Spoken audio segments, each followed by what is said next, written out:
that's going. We can change it up if we want to. Keep me guessing, keep me guessing. Keep me guessing, keep me guessing. It's like ooh la la, ooh la la. It's not hard to say how I feel. It's like ooh la la, ooh la la. It's kinda easy now cause it's real. Hey. Na na na na na na na. Na na na na na na. Na na na na na na.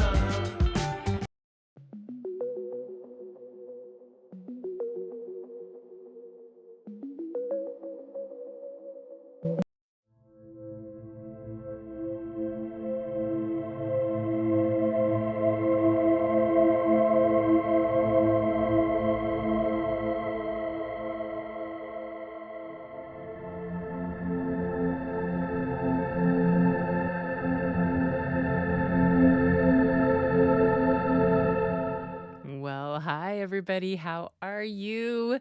Welcome to Story and Art. Gosh, it's Gretchen here, and this is number 349. Whoa! Yes, it's a premiere because I am in Oaxaca, Mexico on the day that this is premiering for you. And rather than have you miss out on stories, you know that I'm recording premieres for you for the whole time that I am gone. But since I am in Oaxaca to celebrate and document and photograph the Day of the Dead, I wanted to bring a little bit of that to you on this story night tonight and tomorrow night. Um, so I've chosen a book and I've split it into two parts, part one and part two, because oftentimes Day of the Dead is celebrated over 2 nights. And I don't know exactly where I am tonight in Oaxaca because I'm pre-recording or what I'm doing, but I know that I am going to be experiencing all that in Mexico, and I'm very excited to be steeped in that culture. So the book I chose today is a combination kind of book that is based in nonfiction, but has a fictitious story to it. And it is a story that takes a family's celebration of the Day of the Dead, and the family is based out of Los Angeles. So that is how the story is written. It's by Elise Wallace. It is a art and culture combination book. The pictures are all done in photographs, which is appropriate because I'm down there photographing. It has factors and multiples. It has like math things in it, which I don't think I'm going to go too much into the math part, but it will take you on this kind of story through how a family prepares, what they do, the mindset, what behind it, and plus giving you some true nonfiction facts for you to grasp onto about this amazing celebration that that I'm participating in. So thanks for being here as always, and you are the best Story Circle, and I hope you guys enjoy this as part one. It's the same book. I'm going to cover it in over 2 nights, just because that's how Day of the Dead is celebrated, generally over 2 nights. And so I wanted to make that as authentic as I possibly could. I could have it completely off base, and Lupe, you can correct me if I'm wrong. But and I'll embrace those corrections because this, this is just from what I got from the book. And I'm just going to absorb it and share it with you guys. So thank you for being here, and let's get into the story of Dia de los Muertos, Art and Culture by Elise Wallace. Factors and multiples. Got some math going on. Chapters, and it says right down there, this is a work of fiction. Names, characters, businesses, places, events, and incidents are either the product of the author's imagination or used in a fictitious manner. Any resemblance to actual persons living or dead or actual events is purely coincidental. Okay, let's go. Dia de los Muertos. This is the story of my family, the Santos. We live in Los Angeles, California. Every November, we honor ancestors who have died. We dress up, we paint our faces, we parade through the streets in remembrance of our loved ones. This is how we pay tribute to Dia de los Muertos, or Day of the Dead. Many people think that the holiday is the Hispanic version of Halloween. It's not. Say it with me. Dia de los Muertos is not Halloween. Dia de los Muertos is a blend of Aztec rituals and Catholic beliefs. Unlike Halloween, this holiday honors the dead. It is a time of joy and warmth and not fear. We believe that death is not the end. The souls of our loved ones return to us time and time again. Great photo. And in the lower left corner, it shows a picture people dress in costumes to celebrate the Day of the Dead in San Antonio, Texas.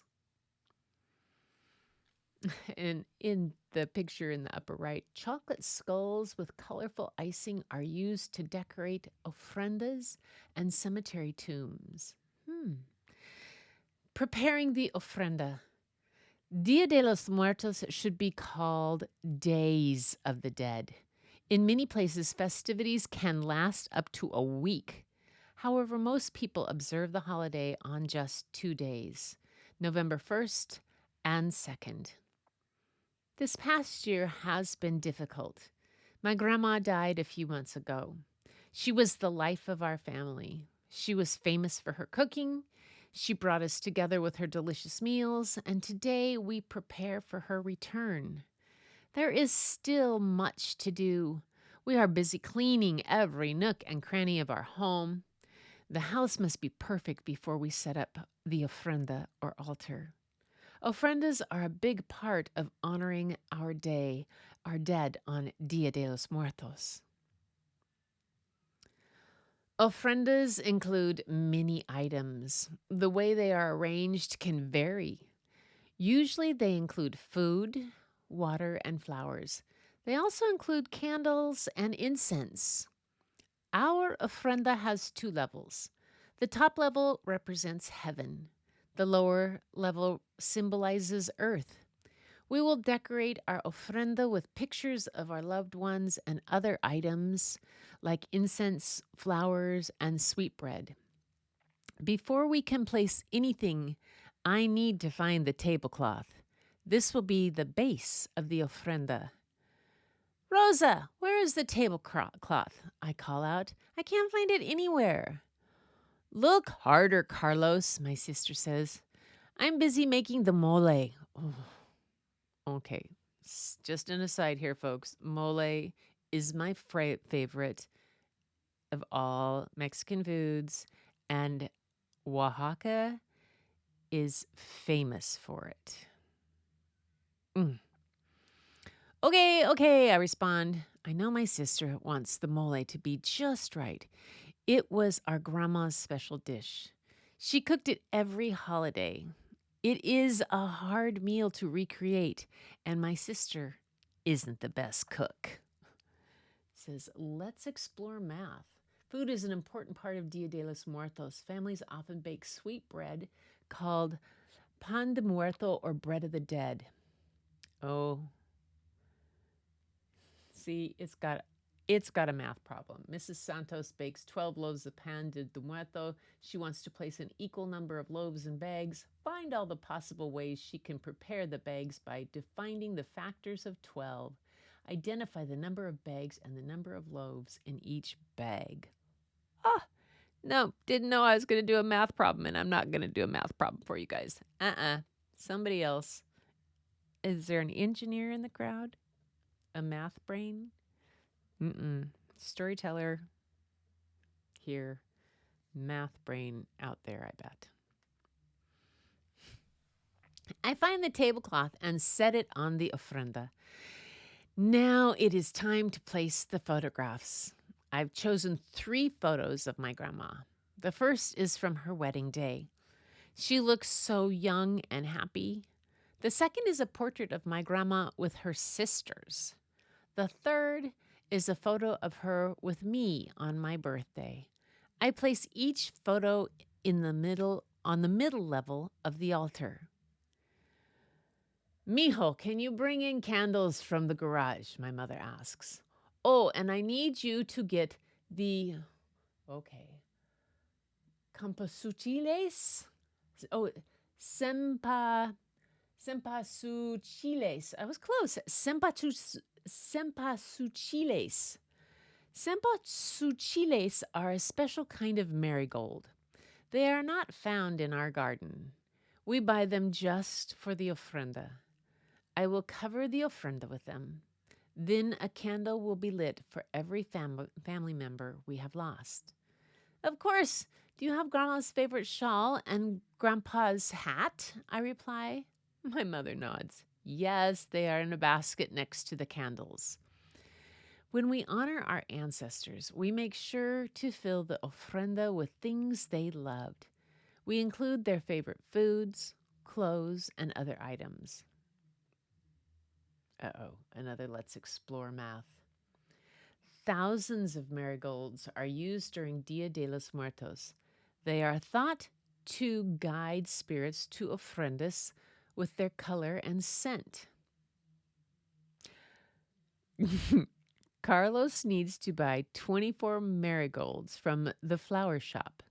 He wants to know whether he can place an equal number of marigolds on each of the 3 levels of the ofrenda. Is 24 a multiple of 3? Skip count by 3s starting with 0 to find your answer. Okay, I like that one. Skip counts are fun. Yay. That was a good one. Tried to throw you off though at the first though with he wants to buy the marigolds. He wants to, thought you were going to have to figure out how much it was going to cost. Nope, throw you off with those math problems. Waiting for midnight. The altar is finally ready, which means that it is almost time to start. All that is left to do is wait. I am so impatient. Outside, there are trick-or-treaters dressed in different costumes. They are eager to fill their buckets with candy. For them and many others, it is Halloween.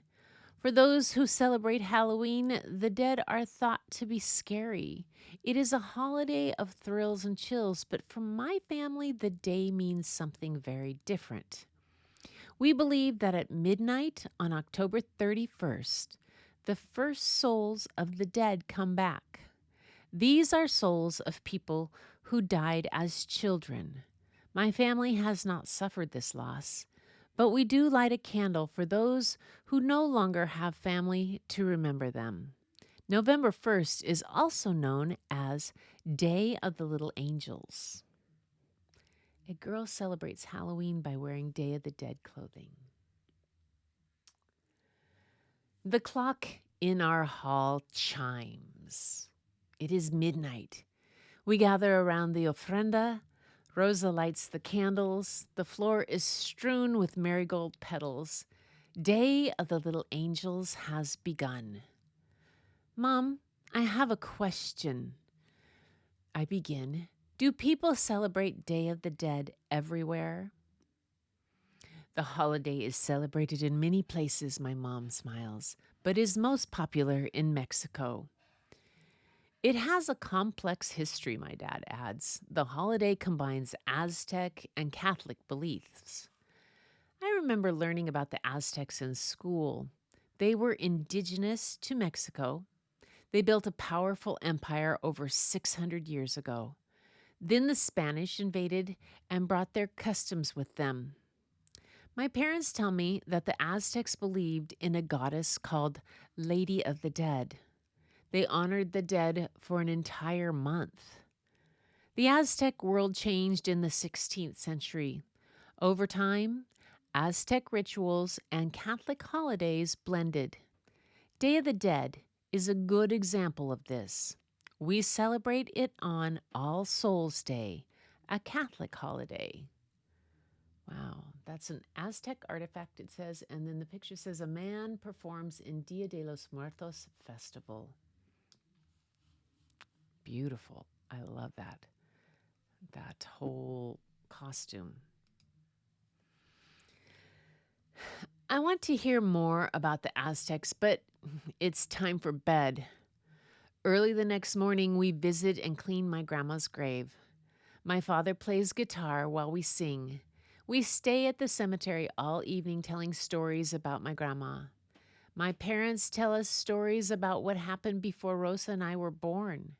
My sister remembers a good story and shares it with the rest of us. She laughs so hard that it's difficult to understand what she is saying. Do you remember when she made menudo? My sister laughs. She gave it to Carlos without telling him what it was. I thought it was chicken, I exclaimed. I would never have eaten it if I'd known it was a cow's stomach. Your grandma was feisty, my mother smiles. I miss her, said Rosa. I'm glad she will be with us on Dia de los Muertos. It says, a family visits a cemetery on Dia de los Muertos. Okay, I'm going to stop the book there because the next part takes us into the last half of the book about the second part of the celebration. So we're going to save that for part 2, and I will be back on November 2nd with that part of the book. So yeah, that's what I'm going to do. I find this entire celebration and holiday absolutely fascinating. The blend of Aztec with Catholic, how that came together. Also, it's really interesting that apparently the Aztecs celebrated it earlier in the year or early in the season to have with harvest, like more like in August at a time. But when the Catholic All Souls Day came about, it blended with that. So they've blended the two of them together. Really interesting to see how that has done. I'm hoping to see more of that in here in Oaxaca when I'm in Oaxaca, to see how what the churches are like and that blend, and hopefully can capture some of that in my photographs. I'm excited to share those too with you when I get back. But I'll be back tomorrow night with more of Dia de los Muertos, art and culture, and the last half of this book in part 2. But until then, everybody, keep looking for the beauty hidden in plain sight. It is all around you, and I know you'll find it first when you go look in the mirror, but then share that beauty with everybody else and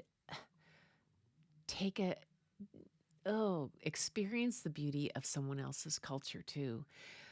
That's the exciting thing, to learn new things, to open our hearts and our eyes to all that beauty, not just physical beauty, but the cultural beauty of around us.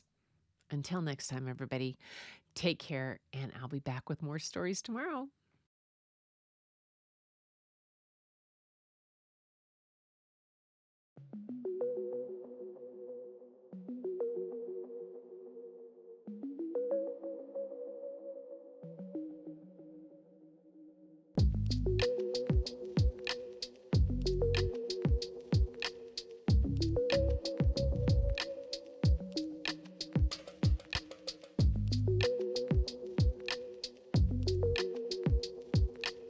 Shouldn't be really happy Halloween, but it starts there. All right. Night, everybody.